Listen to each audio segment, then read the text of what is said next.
Hey everybody, it's Tom and Holly from Parkview Gardens, and it's after work, and tonight Tom and I are doing our hay racks. They hang on the back of our house and they're big and it's hot back there, so Tom is going to show you how we do a burlap liner, not a cocoa moss liner, but a burlap liner that we feel works really well, not only for hay racks and window boxes, but many different kinds of these wire mesh baskets that you see. So we have lots of people bring the wire form basket to us and they say, we don't know where to find a liner because just nothing fits it. It's either too big or too small.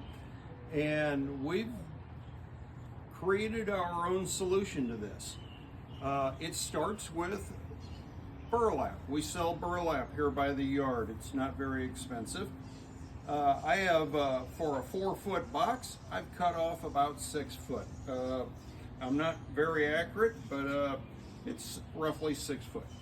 And I start out by sort of folding it. From experience here, I know that I don't want to completely fold it in half because I need a little more.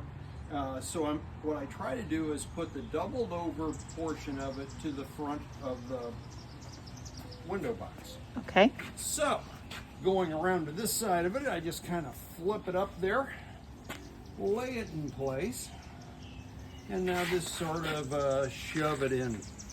So you will notice, I'm going to interrupt you, Tom, that the window box did not move. So we forgot to tell you something pretty important is... Oh yeah, we tie it to a shopping cart. We do. You need to wire it or tie it to something so it does not fall over when you are working on it with the burlap, especially when you're not filling it with soil or when you're getting ready to plant it. Yeah, we figured out a long time ago, just tie it to something. Now if it's like a big hanging basket, that'd probably sit on its own. So there we go. It's now just kind of laying in here. And you can see that Tom has put the inside, there's probably about half of it down. Backside is not as full and does not have as much of the double layer on the back. All right, so now we use the bag from the soil mix you bought. If you're going to go to this much work, buy good soil mix. At any rate, our bags come with a black interior lining, which works really good for this. And I try to just get a sort of squarish piece. So I cut this piece off. That would be the end. I cut this little flap here from when we opened it up off. I go down to this end. I kind of square this up. I cut this off. So you're just cutting the very end of the bag off. Yeah, we're just whatever we have to do to open the bag up. And so now after a little cutting, we have a sort of square piece which we now lay into the window box container. So you notice, it's just sort of shoved in. And you will notice that as you look at this, this is not the full length. So it takes 2 pieces. Yeah, and since it's a little breezy, if we drop 1 scoop of mix in there, just to kind of hold it in place, that keeps me from having to chase after things in the wind. All right, so now we're going to cut this one off.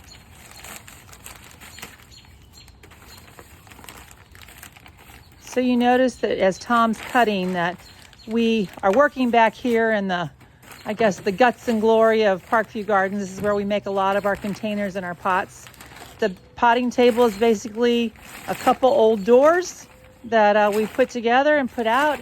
And then we always like to have our soil broken out in a container. It's easier to get it out of a big bin instead of trying to dump it out of a box or a bag. Just works out really a lot better. So here we go. We're just and you're the wrong way. Flip it. Oh boy, I'm glad I have you to help. I know. Got to have a mastermind somewhere. And actually, it's the first one I have in wrong. Oh, okay. All So we're gonna redo fix that. that. And Tom, explain why you want the white interior on the inside. Because I don't like looking at the white as I'm sitting looking at the flowers.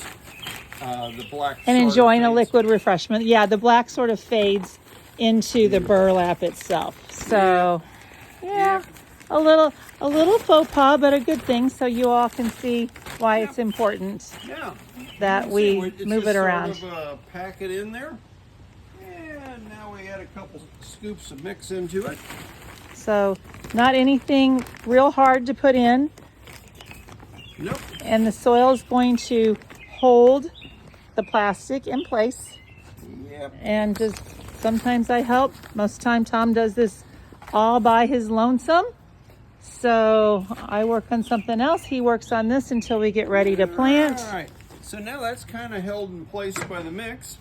Next thing I do is run around the sides and trim it up. And how much are you trimming, Tom? Oh, I stay about an inch above the rim of the container. As you can see there's not much of a It's not rocket science. No, it's so long as you're somewhere in an inch, 2 inches, inch and a half. Because the next thing you're going to do is roll it. So if you're off a little bit, I always figure it's better to have too much than too little. Okay, gotcha. So there we go. Now You we've can got see that. how it's cut, it's in. So next, the kind of ends of this fabric here there's just too much to deal with. So And that's on the corners. yeah, it's just from the shape of the corners. So we just sort of take scissors, go along there, kind of take some of the excess off. Here we go. There again. And down at this end. We're going to go along with it. You can see we're probably, what do you think? Maybe 4 to 6 inches back from the container. Right.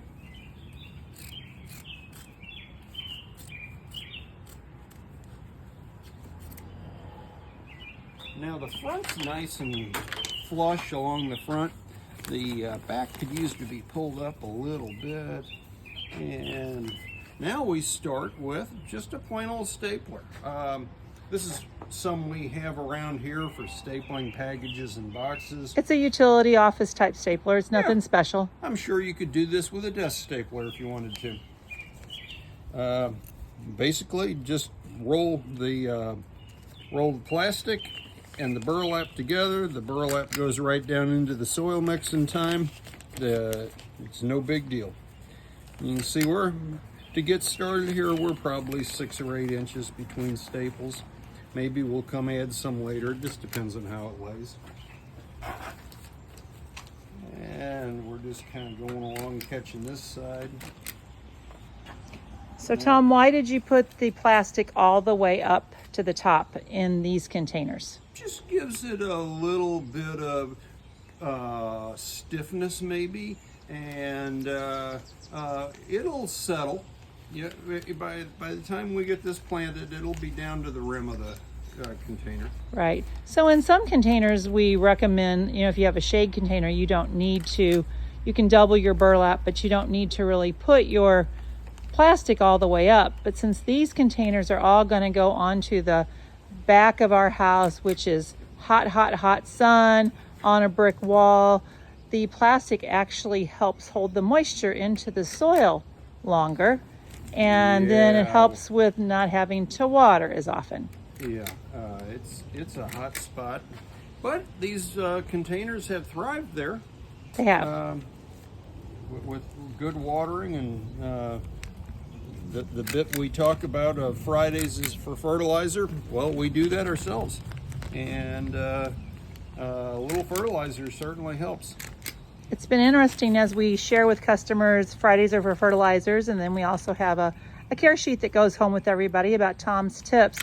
A lot of people's Fridays are not on Fridays. They are Sundays, they're Mondays. It's whatever day works for you to be able to get out and to groom and maintain your plants and just take good care of them. Yeah, and that's really it. it's not just fertilizer. It's take time to groom things a little bit.